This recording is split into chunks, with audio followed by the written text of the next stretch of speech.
This is Shawn Crystal. Catch the Inkpulp Podcast on PharcydeTV Wednesdays at noon Pacific Time, 3 o'clock Eastern Time. Come hang. Peace. So I've been getting a lot of requests on the comments on the podcast that people would love to have a live show that they can interact with us. Mateo, what are our fans called? The bots. That's right. So you know what we're going to do? We're going to do the Inkpulp Podcast. Oh, yeah. No, that sucks. And it's going to be on December 27th at 11 a.m. Eastern Standard Time. We're going to have a live podcast that all of our bots can interact with us on. And maybe we'll have some special guests pop in.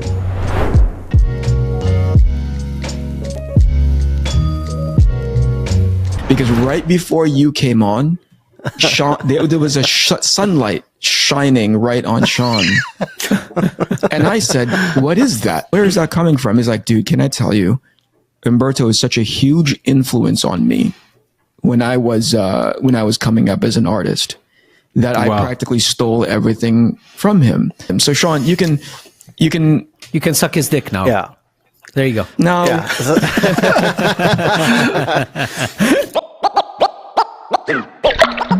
This is the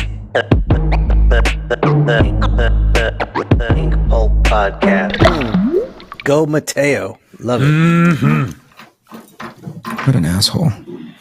Right on. Like it's rare that the level of prestigious guest comes on, right? We have a couple of like guests that were our friends. I like to call them trash guests, you know, like the guys that you bring on.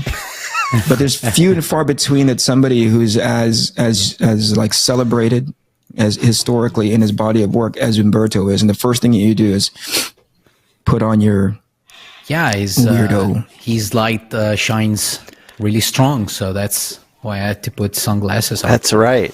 I love that. And I'd like to point out that this is... We do. We have a rock star here. But Mateo only puts his sunglasses on his eyes during the show. Yeah, outside that's of the the show. So it means that it really matters and it's important. Why did you emphasize eyes just now? Like you just said eyes. Like he puts it on his shoulder. Because he wears his sunglasses on his head. That's it. Yeah. I quit this fucking show. Humberto, good luck. I'm going to go. These guys they're responsible for you now. All right, listen, jokes aside, thank you so much for being here. This is episode blah, blah, blah, because we don't do these things in order anymore. Shawn, thank you so much for having us. Me and Mateo are always happy to be here, but not just because of you, but today most specifically because of our esteemed guest and colleague. Can I call Humberto our colleague? Yeah. I think Mr. Humberto Ramos. Let's say friend. That's friend. Oh, I like that one better. Whoa, shit. Big words already here. Oh my God. Do you see how excited they get? It's because nobody, even between the two of them, they've never called each other friend. You know, really? Like Wow. No, they don't like each other. No, we call each other brother. That's even better. I like that. That's awful. Okay, listen, I'd heard, Humberto, that it's been a while, and I'm confused by this, so you need to confirm, okay? I'd heard that number one, you'd been listening to this show, and that number two, you were genuinely interested in coming on, and I want to ask you, is that true? And most importantly, like, why? Why do you... Can I add a third thing? Yeah, sure. Can I add a third thing? And why are you friend with Eric? Which is the most important thing, man. How important that is. Yeah, I listen the show because I when I work, I try listening to things that are fun and go with me through the day. Mm-hmm.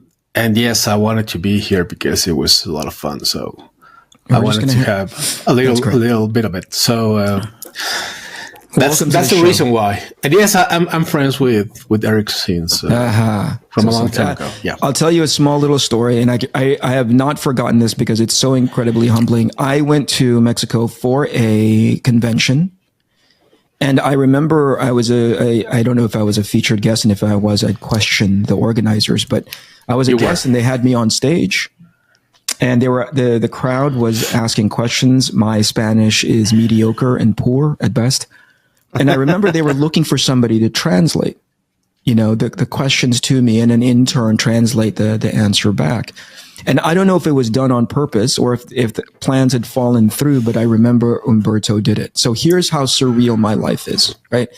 Humberto Ramos, who has done so many projects, in the history of comics, it's so much so that I'm at a loss as to which one to highlight first, but the one that sticks near and dear to my heart is Crimson. But here's a guy who has had so many notches on his professional belt, have helped stand up all sorts of franchises.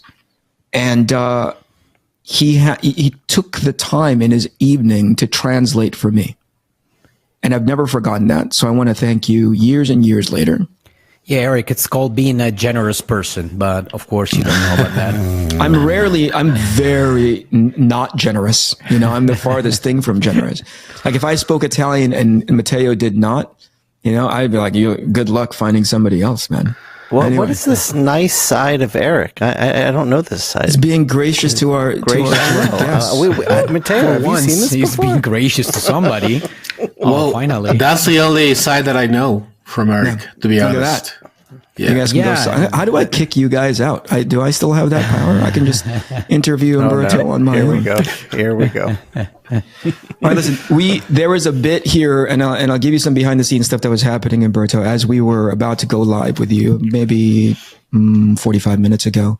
There was a small panic in our internal chat. They were like trying to get organized. What did we talk to Humberto about? What do we? Oh my gosh! What do we ask him?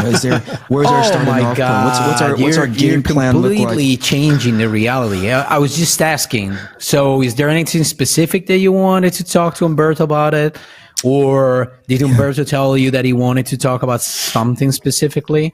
That was a simple question. Yeah, it wasn't just Matteo, mind you, but I could read between the lines. There's a lot of panic and fanboying, and really, so there's no panic. Definite fanboying. Fanboying. And then I see myself as the ultimate fanboy. Have like I'm like the fan with the best luck in the world, because I get to be friends with my heroes. He's talking about me, by the way, guys. I don't know if you know. Actually, yeah. Actually, yes. I do. Yes. I have a long list of heroes, and Matteo is between them. So yes, of course. So near the bottom. Right. I know nothing about comics. That I can tell. I know nothing about comics. I enjoy drawing them, but then when people ask me about comics history and that kind of stuff, it's like I don't really know. I just like drawing. I'm a fan, and I grew up reading them and loving the drawings. Mostly, I like the drawings. I do care about stories, of course, as any other comic book fan.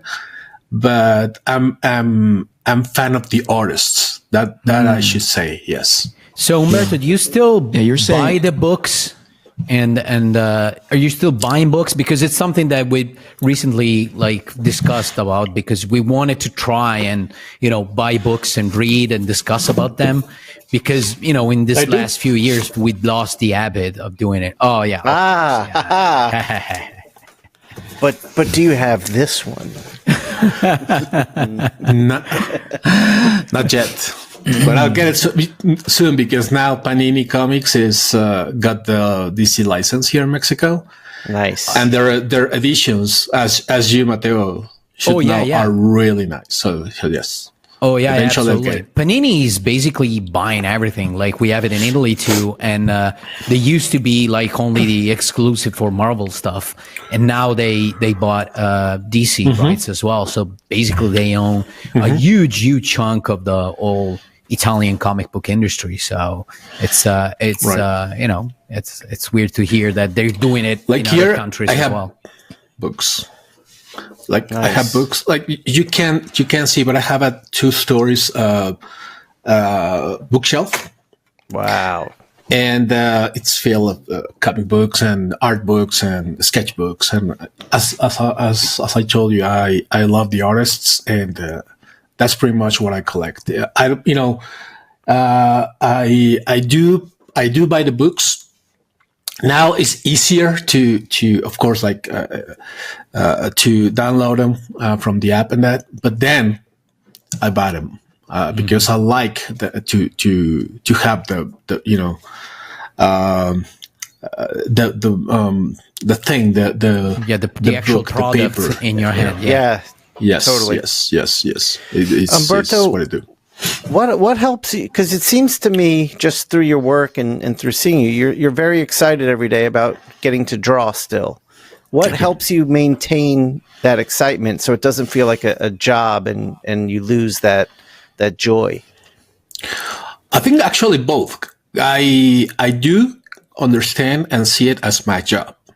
So that keeps me being committed and professional because I know I'm part of a team and my commitment to my project is the in the best interest of everybody else included in my team. But also it's as I told you before, it's pretty cool to be drawing, because I love drawing and get paid for it. So I can't think of a better job than this, honestly. So yeah, I'm the guy who wakes up really early. Well, as early as it gets. Like I wake up like at 6:30, something like that, and then actually anxious to start drawing and trying to go to the job to the day. Yeah. So I think that what keeps me excited about the job every day, because I just love drawing. And I try to get better. I mean, I honestly wake up every morning and I have a ton of reference around me. I get to see my friends and heroes work every day, and I get angry at myself because I'm not that good, and I try to improve myself every single day. What does that mean for you? Hold on. Go ahead. What does that mean for you, Humberto? At this stage in your career, what feels like you've been working as a professional now going on 3 decades more, 30 years? Yeah, okay. 30 years. Wow. Yep. That's a good chunk of time, and at the beginning, your legacy from where you started, I think it was the first time I became aware of your work was it Impulse? Yes. Yeah. There was actually a little before that. I started working in the superhero industry, in the U.S. industry in 1993. Actually, holy cow! Okay. My first published job was a book called Blood Syndicate with Milestone Media. Mm-hmm. Yeah. And then I got to be the regular artist in the hardware after Dennis left the book because he has higher obligations with Milestone.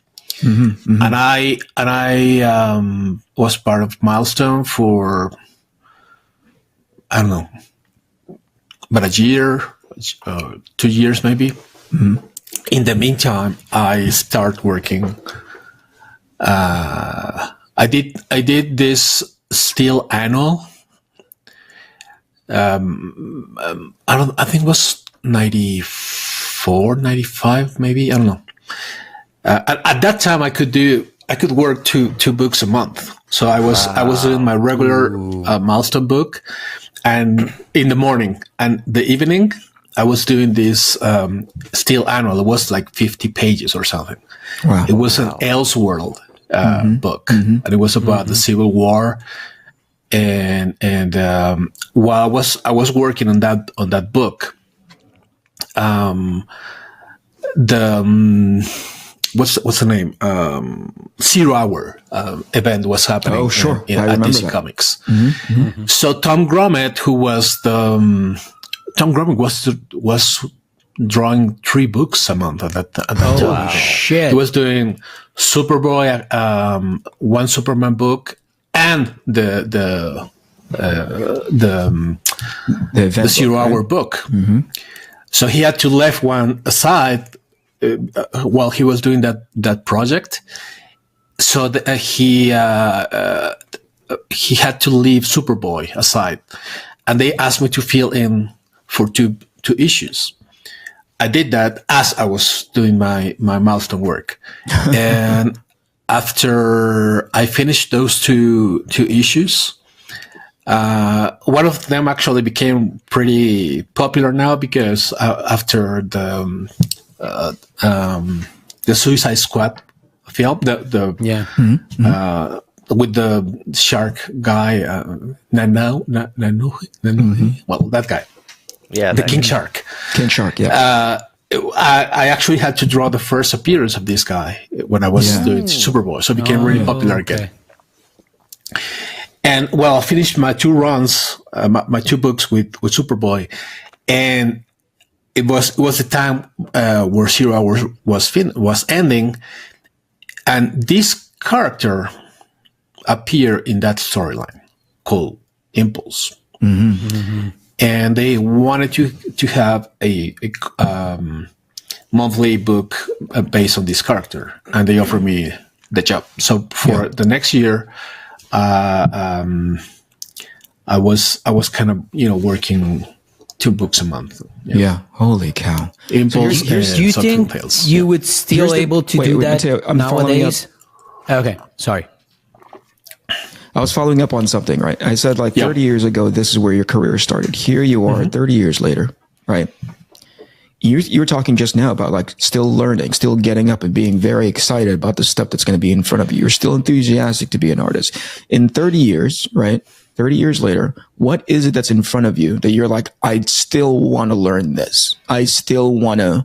Is there a target list for you? Is there some kind of laundry, a to-do list for you to say, I still want to learn, or does it just come to you during your week? Oh yeah, I have a list. Yeah, yeah, of course. I would like to draw. Okay, let me put it in terms of artists. That would be easier. Yeah, I would like to draw storytelling as Stuart Immonen does. I would like to draw action sequences as Jorge Jimenez does. I would like to draw this crazy elongated perspective as Eric Cañetti does, or Jake Jacinto does as well. He's good. I would like to draw as beautiful as Olivier Coipel does, or Mateo Scalera does. Mateo Scalera. And be dynamic and exciting as Sean Murphy draws. Sure.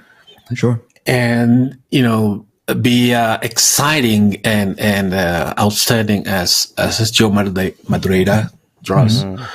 And the list goes on and on and on and on. Yeah. It's so they're more I can put aesthetic, technical goals than actual, I would love to draw that character or make a movie out of my story or stuff like that. It's more artistic goals than technical career goals. I'm just call them that way. I'm just the guy who draws, and I love drawing. So I would like to get better in that subject. About career goals, as you said, I think I hit my career goal years ago, and it's not that I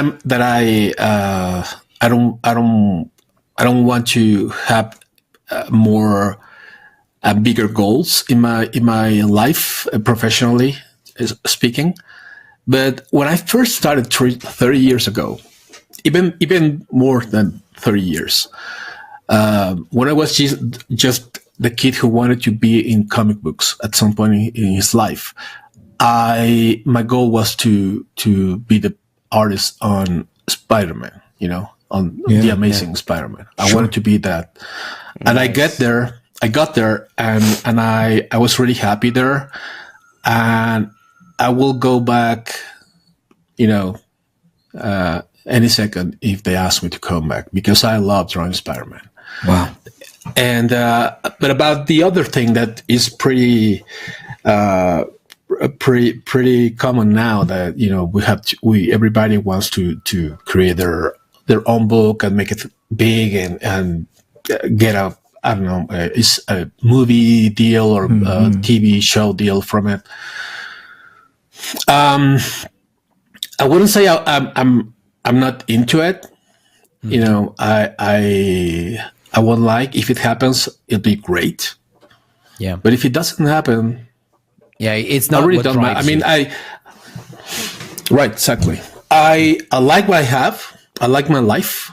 I love my life. I tell my wife, when we go to places like Como, as we did this past May, Mateo, and see the people that I being really honored and lucky to meet through the years, and being friends with them, and have this, let me put it this way, luxury life, luxury life to me, maybe to some people with real money will say, come on, what are you talking about?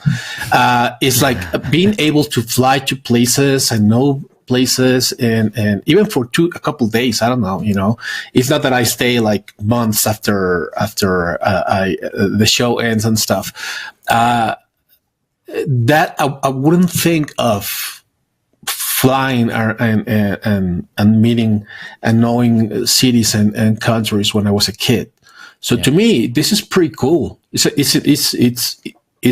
a way, or my way of saying luxury life. But then I come back home and I have my what I call my little life. I'm just a guy.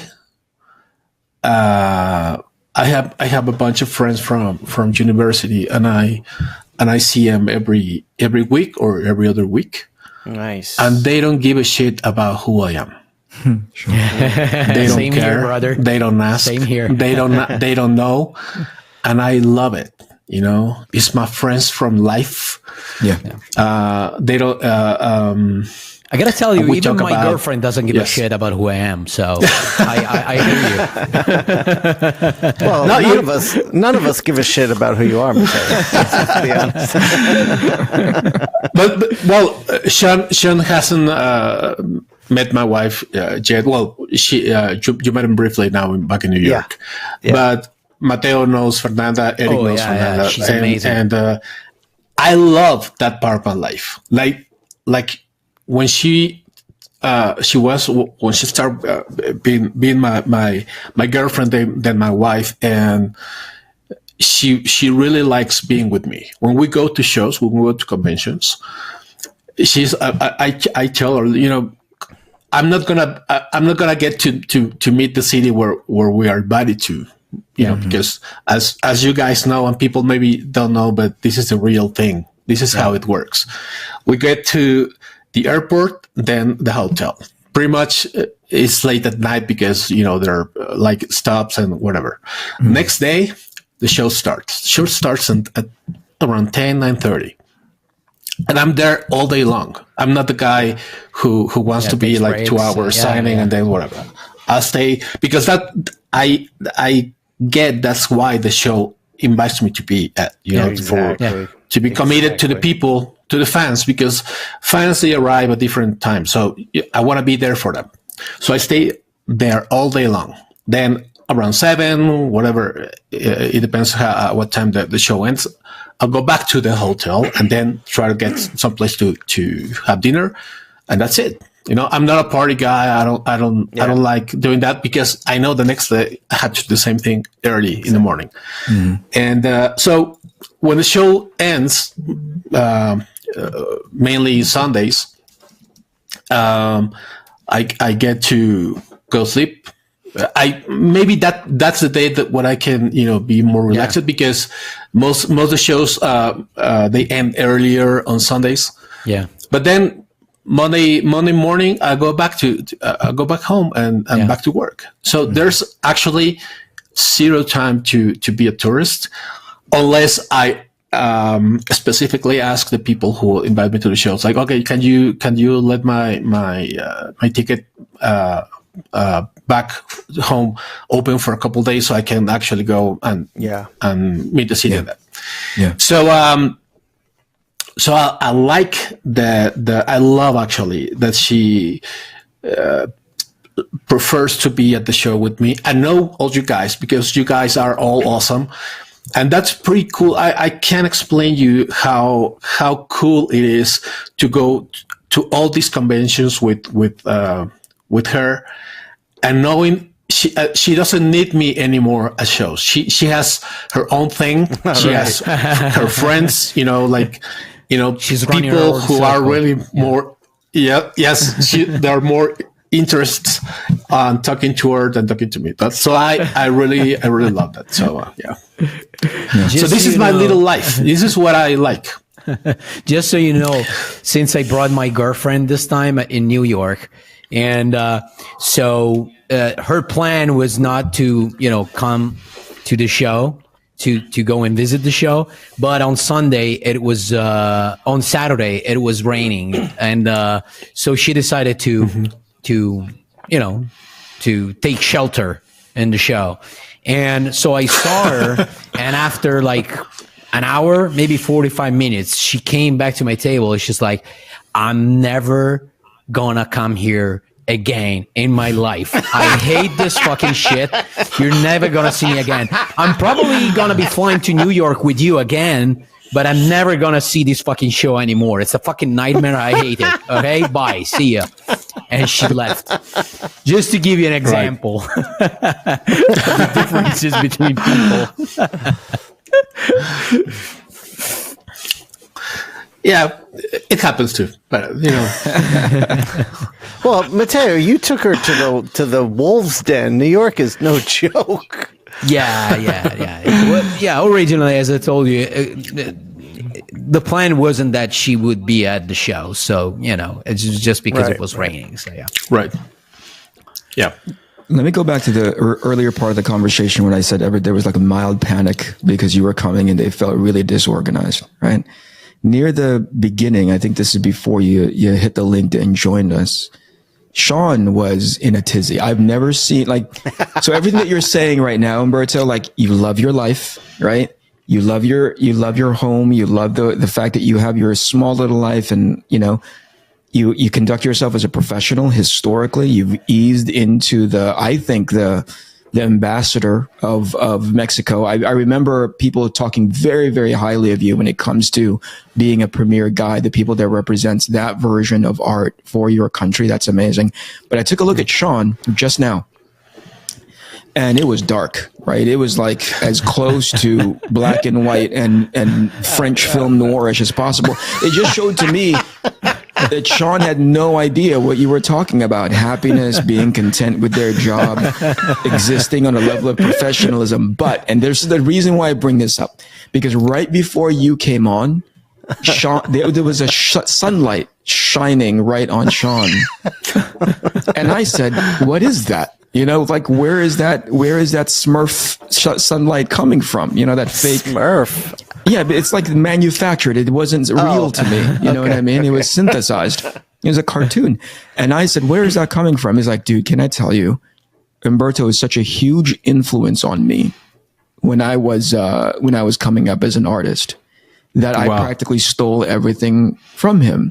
And the first thing that I said was, well, you should give him a lot of money because it's clear that you wouldn't be as far along in your career without him. So Shawn, you can suck his dick now. Yeah. There you go. No. Yeah. No. Let's do it. Eric's absolutely right. When when I got out of college and was ready to go full steam to try to be a comic book artist, I discovered your work. And the first thing I saw was Impulse. And it just spoke to me. I saw, and I'm curious about where you see your style coming from. I came from graffiti art, animation, and I liked cartoony stuff. So I just copied you. I copied you over and over and over, and for years. When Crimson came out, when Deviate came out, I that's all I wanted to do was I wanted to be Humberto. But I remember when I went to grad school and I realized I was just copying someone, I had to learn my own tools for drawing shapes and stuff, and I got away from that. That's where I've always your work. Yeah, that's where it all fell apart. If I go back to copying you, I think I'll have a career. I think we just figured out my problem. But that's a worthwhile question to follow up on, right? Like stylistically, and let me add something to that, Shawn. I remember Humberto made his way because it was such a distinct look, and it was an era of people who were coming into the industry and they had a look to their body of work. At some point, it was sort of like that wasn't as valued anymore, right? But what Humberto was doing was, number one, have a style, and number two, deliver month in and month out. For crying out loud, 2 books. Mateo tried to follow up on this earlier, which is, could you do that again, right? But the other thing that I wanted to highlight was, at some point especially when you hit Spider-Man, and I remember hitting this wall myself, the fan base was just like, this is not appropriate for Spider-Man. So there was a transformation in your artwork. I distinctly remember going like, I remember Crimson. I obviously remember Deviate. But at some point in Spider-Man, there was a maturing of your art that became Spider-Man appropriate. And I thought, like, Humberto's, there's a thinking that's going on here. There's a conscious effort on his part to go, I need to switch it away from what got me here, but still stay true to the stuff that I was doing. Can you talk about that for a little bit? Yeah, well, when I first started, as Shawn just told about my work, I thank you. I appreciate your words. I'm sorry about giving you all the bad advices with my work, because I never thought it was that good. But I was following Art Adams' work, as many other artists. I think every generation has a pillar where we who we follow. Yeah, let's say the cliffhanger generation. Yes, the cliffhanger class, meaning Joe Madureira, Jeff Campbell, and myself. We follow Arthur Adams' work a lot. And I remember when there was this magazine, maybe you little kids, that you don't know this magazine, but Wizard. Hell yeah. We know Wizard. They tag us as anime-manga style or American manga or something. I remember this, Yeah. And they say we were influenced by manga. In my case, it wasn't that way at all. I do like manga, some manga. I like some anime. I don't follow close the books and the artists and stuff, but I did follow Arthur, and he really liked manga. But so if that worked for them, then I was influenced by manga because I follow Arthur, but I really wasn't really into that. But then Joe and Jeff, they were as well. So I get to know some books and artists from them than from my own research. Then so I kept drawing like Arthur as much as I could. I never got to be as good as he is. And now in San Diego, we share a booth. Yeah. And every year, when first day at the show, when I first see him on Wednesday evening, I hug him and I thank him because he would never understand how important he was for my career. I mean, like, I don't know if you remember this book, the new Fantastic Four book. He drew. Oh yeah. You know, with the Ghost Rider and Hulk and Wolverine and Spider-Man. being the new Fantastic Four. Written by Walter Simonson, who I really owe him a big chunk of my career as well. That's awesome. And I remember seeing this beautiful Spider-Man, and that was the time when I thought, I want to do this. You know, I really need to find a way to get into this business, to get this job. That was the book that make me think of it. I mean, I always like drawing, and I drew and doodle, superheroes on my books and sketchbooks and that. But until that day, I really didn't know this could happen for me. It was a different time. I was in a different country, and there wasn't a lot of chances to think of breaking into this business. So then, when I got to the job and start, building my own style, suddenly it happens. It's not something that I, like overnight happens. I was trying to evolve and get better, and with trying to get better, you start like seeing different other artists as well, and taking little chunks of every other artist and getting your own thing. Then I met this amazing Argentinian artist named Carlos Meglia. Oh, yeah. And I was like, I was in awe, from his art, and I decided that was the thing that I wanted to do next, or try to be as close as I could.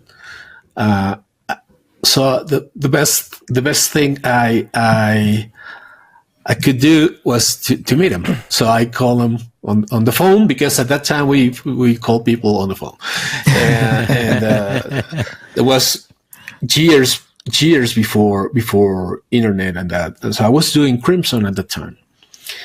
And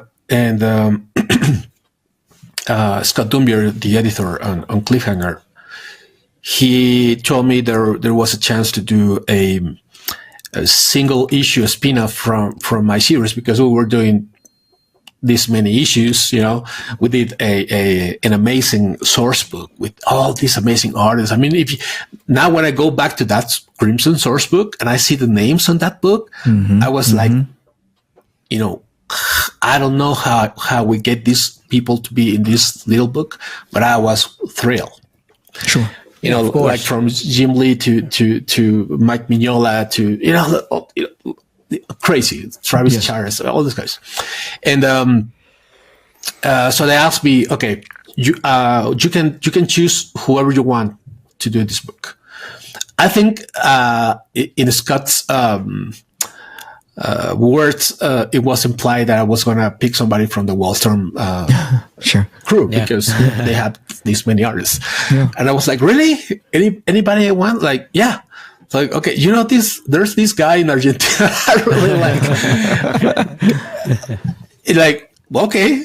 So he told me, if you can reach him and he wants to do the job, that's great.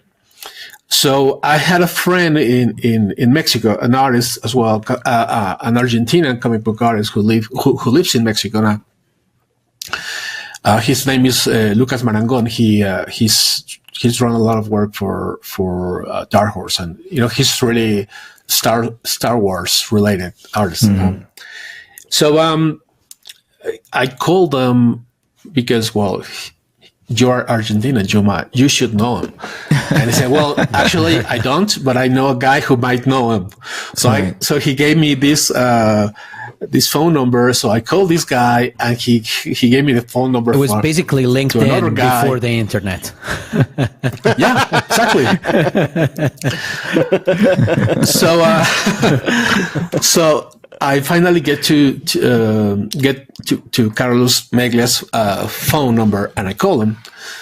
and I was really, nervous because he was working mostly in Europe. He was publishing already Cyber 6 and amazing book. It was by really the way. popular. Yeah. Yes. Yeah. And so I was like, these guys who work with on La Bande Dessinée and on the European books albums, they would never be interested in working in comic books. So I was like, okay, I'm gonna give it a shot and see what happens. So I call him and I tell him, my name is Humberto and I work for comic books in the US, and he's like, "Oh, you're the guy from Impulse." And, Nice. and I'm like, "Wow, That's awesome. and That's awesome. and we started a friendship, a deep, dearest friendship that ended when he sadly died, and so we became great friends. I love him, and I got to work with a guy that I really admire, and next I get to be his friend. Yeah. And so I changed my style a lot because I wanted to look like him, because that was how much I admire him. And that's in that time I got to work in a Spider-Man related book, not the Amazing Spider-Man, because I always knew, that was the top of the hill, the Amazing Spider-Man. But I started working on Peter Parker Spider-Man. Yeah. And I did this amazing story with the Green Goblin, written by Paul Jenkins. And I had that style, that Carlos Meglia's influence style. that Joe Quesada liked a lot and Axel Alonso liked a lot, but Bill Gemas didn't like it all. So at some point, really, really soon, he's like, "Dan, I don't like this guy's style. So if you wanna keep drawing on Marvel, you have to change." And I was like, Wait, That's you weird. actually heard So that from your they publisher? actually asked If you to change the style. Shit. Yeah. Wow. Yeah. So I remember having a conversation with Joe Quesada, who I admire and I love a lot. And I told Joe, I remember when you first called me back to come to Marvel, because at that time Joe and I had worked together on his company, Event Comics. At Event, yeah. And I drew this series, Ash, Cinder and Smoke, and Ash and the 22 Brides. I did this two stories with them, and so when we talked, he being the CIA, right? CEI, whatever, the chief editor in Marvel.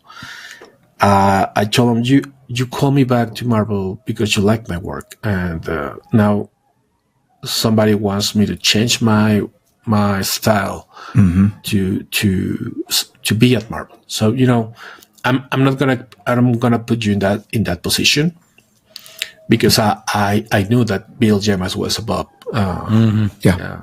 Joe. So it's like, let me go free, and I have no problem with you. So understand that what he wants, I can deliver it, but I don't wanna. I'm not gonna have any argument with you, because I love you and respect you. So I'm gone, and I left Marvel, and then that's why when I started to really look for a new, more mature maybe style, and I did this book with Dark Horse called Revelations. A book that has nothing to do with superheroes. It's a more supernatural religious, crime book.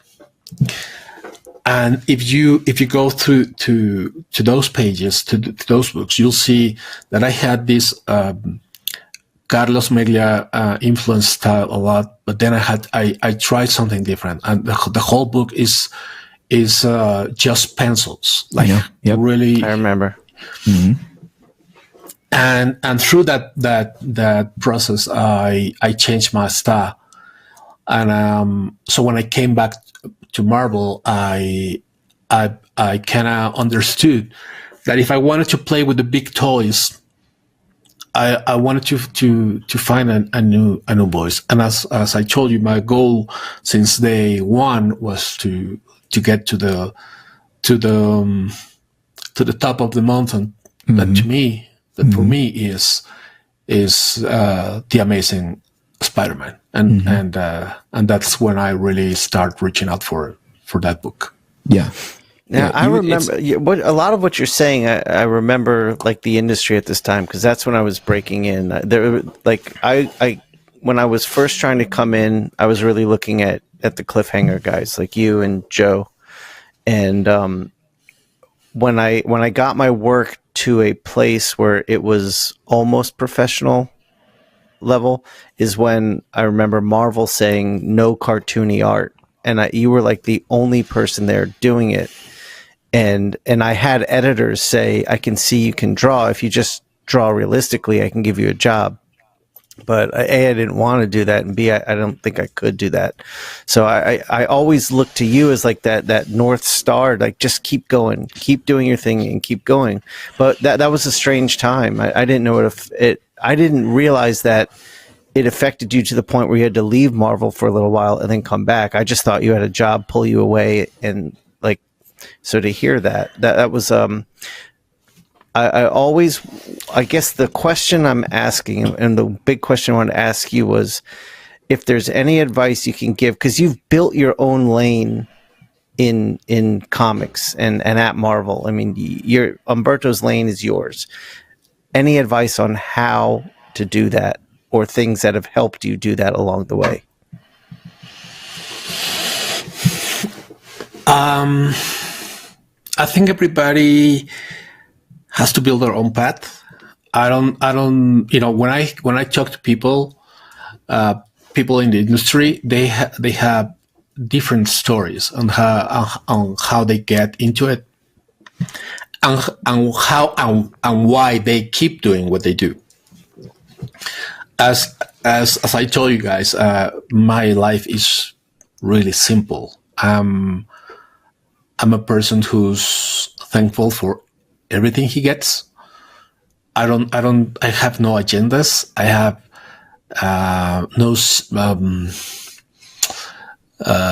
double intentions. I just I'm happy with what I get, and luckily, what I've got is great. How can I say it? The first time I went to San Diego, the second year, I was with some friends, and people know, people who've listened to my interviews at some point, they know that I don't like Superman at all. It's a character that keeps. I agree with you. I feel the same way. But I have a friend at that time who loved Superman, loved him, to death. And the San Diego convention was a different convention in 1993. Mm-hmm. So you actually had time to walk around and see things, Yeah. Yeah. So there was this panel about the return of the Superman, or I don't remember the name, but it was a panel about the four characters that came from the death of Superman, Superboy, Steel, and the other two guys that are okay. Mm-hmm. So he wanted to see that, And so we had nothing else to do, so we went to the panel. By the end of the panel, this guy, my friend, he was really outspoken. So he went to Mike Carlin, who was the editor on Superman at that time. Yeah. And he went and said, like, I have my friends and myself, and we have portfolios, and can you take a look at it? Again, it was a different time. So actually they did it, like the big names had time to be with you. Yeah. And so he sat down with us and he started going through our work. And I think he gave me one of the most important advices that I ever got, without trying to give me an advice. So it was four of us, my friends and I. And on that panel, we had Tom Grummett and Dan Jorgens and John Bogdanov, Jackson Guys, everybody, all the big Superman names at that time. And he pointed at them while he was checking out our portfolios, and he said, if I have to hire you guys, I will have to fire one of them. Mm-hmm. Are you ready for me to fire one of these guys to get you to do a book? Are you there? And that's a pretty cool way to say, you guys are not ready yet. Yeah. But it's the nicest way possible to put that out. So we were doing that, and John Bogdanov came down from the panel, and I think he was curious about what was happening, and he sat down with us, and he was the nicest guy ever. He explained us things. He went through every single page, and by the end of it, he told us, "Come with me." We were in the second floor on the San Diego Convention Center. Mm-hmm. So he went down with us, literally take us by the hand, and brought us to Walter Simonson. Sure. At that point, I've never met him. I mean, I know the name, of course. Mm-hmm. And John and Walter are really, really good friends, like close friends. And he introduced us to him, and we were like, yeah. Mm-hmm. And he said, these guys they have pretty cool work. So can we help us? Can we help them? Mm-hmm. And again, Walters are working that, and they both, and let me put it this way: John Bogdanov and Walter Simonson, they both they took us, by hand and took us down to the Milestone Media booth, and they went to Dennis Cohen, and they went to Don McDuffie, and they say, "Please see these guys work." Okay, so these two guys talk to these other two guys,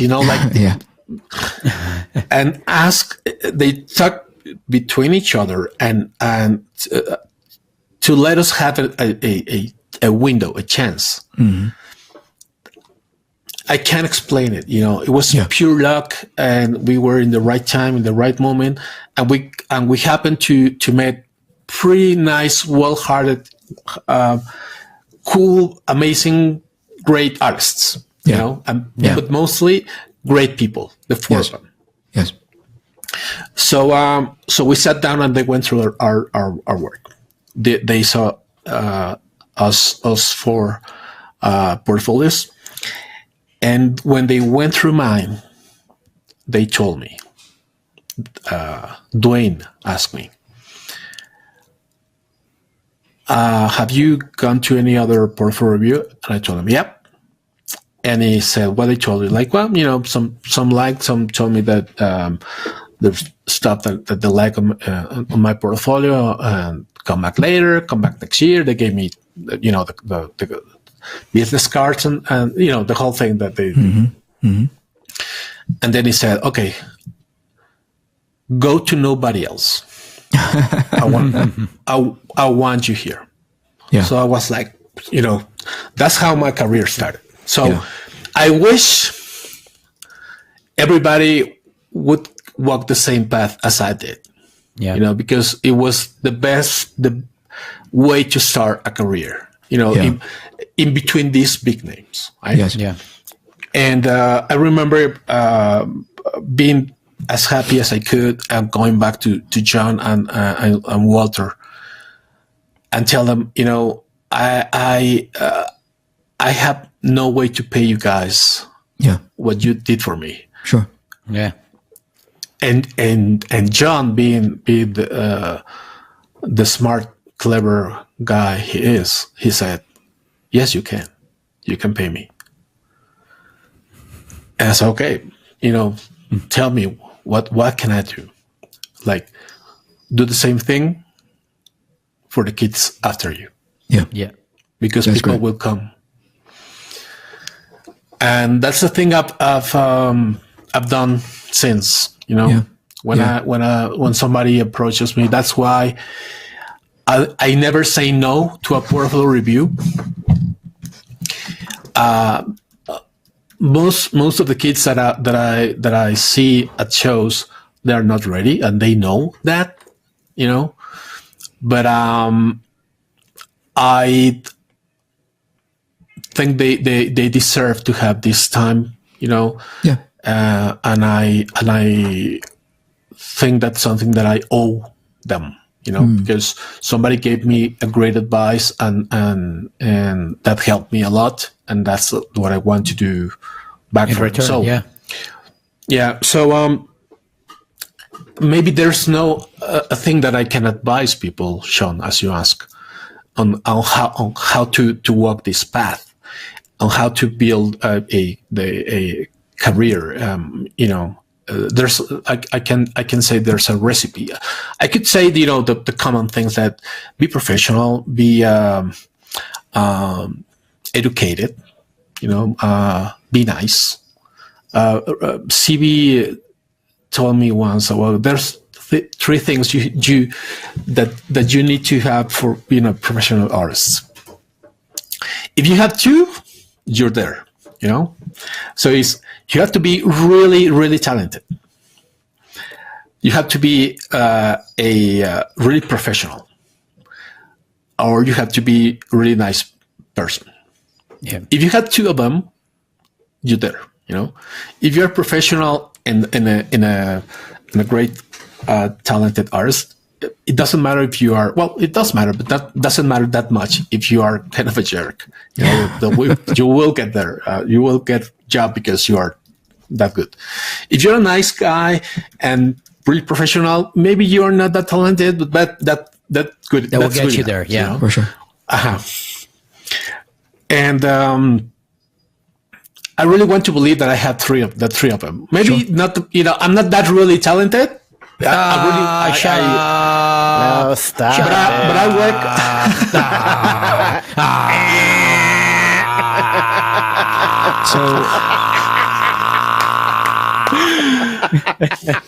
So clearly, Mateo is the asshole. You know what I mean? Like the three things Mateo doesn't have. That's what I lack. The nice guy. Actually, the intention was nice, was to say, no, you're talented, so shut up. Yeah, it wasn't a dicky way. It was said in a really, really obnoxious way, but the message was nice. It was a message of love. Let me put it clearer. I know I have enough talent to be in this business, and I've been here for 30 years. I know what I'm saying. But again, remember the list that I gave you earlier when we first started? Mm-hmm. I know, and you can't change my mind on this. I'm not as good as all these people that I mentioned in the beginning. So that's what I'm saying. I'm not that really talented. I'm not Bill Sienkiewicz. I'm not Olivier Coipel. I'm not. Well, okay. I can go on and on and on. Yeah. But I know I have the talent. That's what I'm saying. Yeah. Okay. So if you guys are trying to break in comic books, try to be the three of us. It's not that hard.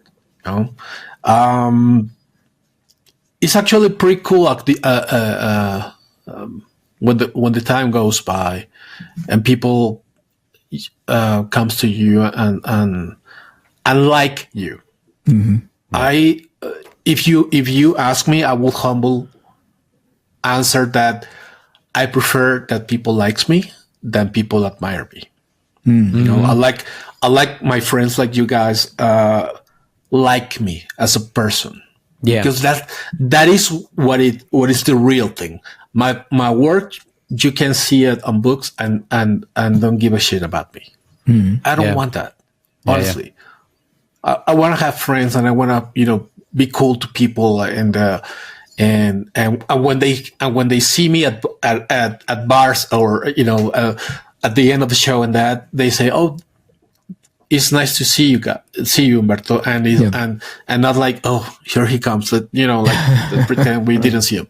Yeah. Right. That's what I'm trying to say. Like everybody does with Eric, for example. I was about to mention, like, everything that you talked about just now. Clearly, you are a standout, not just as an artist, but obviously as a human being. So I have to ask the same question that I asked the beginning part of the show, which is like, what are you doing here? You're like what are you doing on this podcast? Like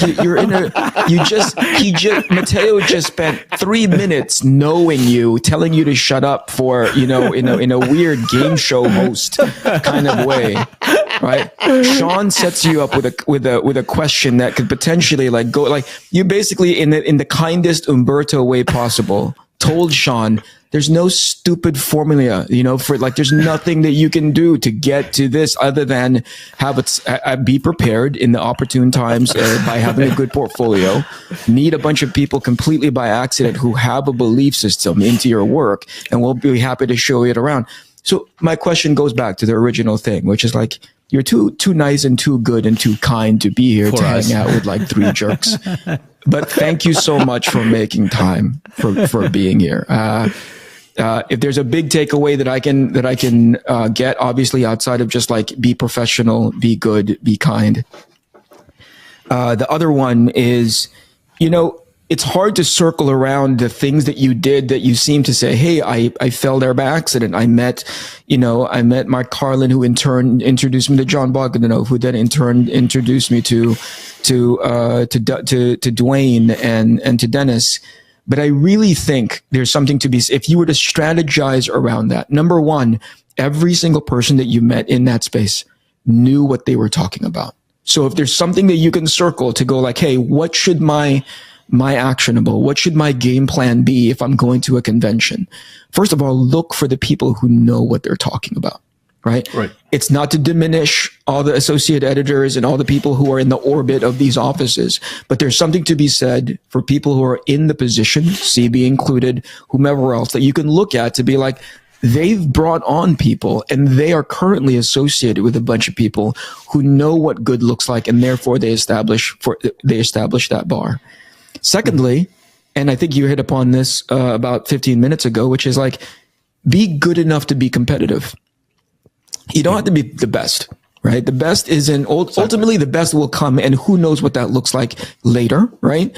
But have stuff in your portfolio. To Carlin's point, I think it was like, if I hire you, I want to get rid of one of these guys. But if you read between the lines, he's saying, is there something in your portfolio right now that could potentially be the thing that dethrones these guys in their position? And you have to have an idea of what that looks like. And ultimately that falls on the artist who's looking to get in those positions, which is, by contrast, be humble, but obviously take a look at your body of work and go, yeah, I think I could be competitive in that field. Because again, with Dwayne, with Dennis, with Mike, they know what good looks like, right? And they wouldn't have put you in those positions if you weren't at all competitive, right? And I think we need more of that in the industry today. Facts. I agree with you. Yeah, absolutely. I remember my first portfolio review. It was a year before that, the one that I told you about. Was my first trip to San Diego Comic Con. It was 1992. It was my first trip out of Mexico, actually. Wow. It was my first trip alone. I'm a family guy, so I was always with my family, with my mom, dad, my siblings. So it was all new and exciting and scary all together. And I really wanted to be a Marvel Comics artist. And I really wanted to be the Spider-Man artist. And I have no perspective and reference on how good or how bad, or even if I was good at all. I was good in my circle, and I knew that. I mean, it was in my little, my mom lost my work, but I really didn't know how what that means in the real professional world. So the first day of San Diego Comic Con, I went to the portfolio review just as the show started. Yeah. That time, it wasn't like it is today. Like, you go to a panel and they give you like outlines or how to do that, and then they give you like tickets or dons, or you just do the line. That's it. Yeah. And you stay there as long as it takes. Yes. Yeah. Yep. Yeah. And it could be like 1 hour. I mean, depends on how early you get there, of course. 1 hour to the whole day show hours. Like, Yeah. Yep. and so I did that, and I was okay. Where's the Marvel desk? Oh, here. Okay, so I sat there, and I was with a lot of other kids, and that's the first reality check, because how we were all waiting, just start talking to the people, right? Yep. Yeah. And you start showing your work around the other people, and that's where you actually know, like, Yeah, wow, you're already start having an idea. Yeah. or wow, I'm better than I thought. Yes. Yeah. Right. So you get a little perspective. So that really helped me a lot. So when I was doing the line, I was like, oh, I'm not ready, but I'm not that bad. Yeah. I was like, let's see if I'm lucky. Right? Then it's a lucky strike. Yes. So the first person that I show my work to, his name is Tom Brevoort. Yeah. Yeah. Tom happened to be at that time the editor on the Spider-Man books, and he saw my work and he told me, "I like your work. You have talent, but you're not ready." He asked me a couple of things about my life, where I was from, what I was doing at the time in life, meaning it was if I was working or studying. And he said, go back home, kid, finish school, because I told them that I was in university. Come back next year and show me back what you can do. To many people, this could be a total failure,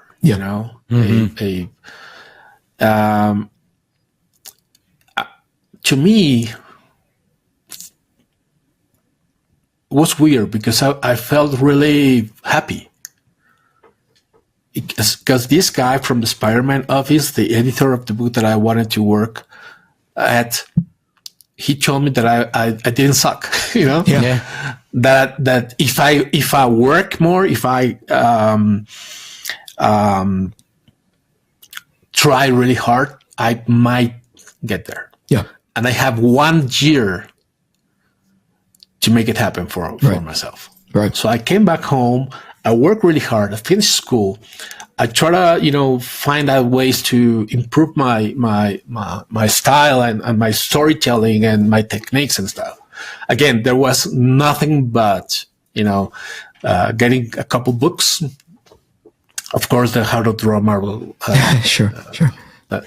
And a couple more books that I had that I could get down here in Mexico, and keep working and drawing pages and that, and that's how the following year I went back to San Diego and I went to this panel and they told you suck. Go back home. Yeah. and then I went back to the marble desk because in my mind, in my head, I had this appointment with Tom Brevoort. Okay, yeah. Because he told me he was waiting for me. Yeah. And he lied. He lied. He wasn't there. And but then that's when I got my job. So this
book will be announced. They told me it would be, but I'm not sure. But without giving that much, I can tell you that I'll be doing an Spider-Man related book. That's what I'm doing right now. I'm back at Spider-Man. Yes. Oh, that's awesome, man. That's awesome. Congratulations, That's man. awesome. And it's not just Spider-Man. What is happening with this book is gonna be really fun, I hope, for the people who like Spider-Man and Batman.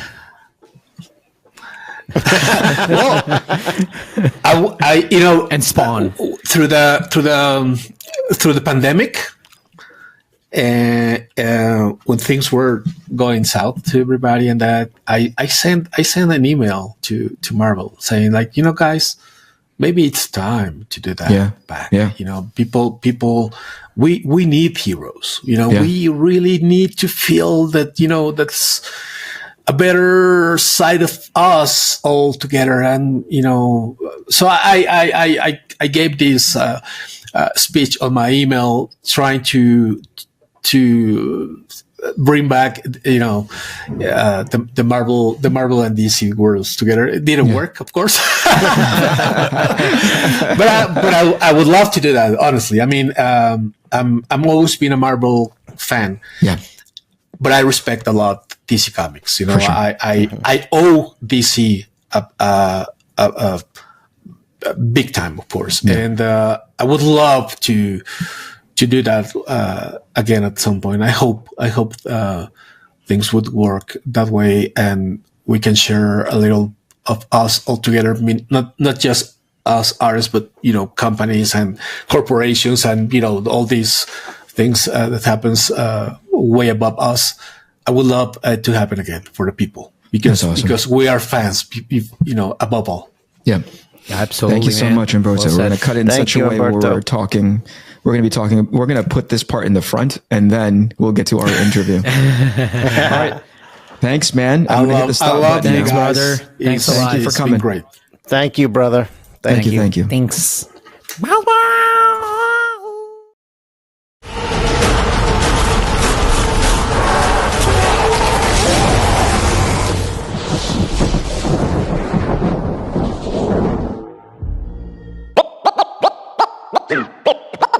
This is the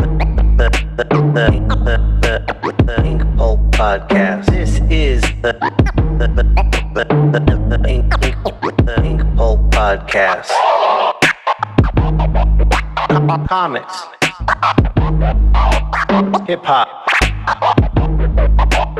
life.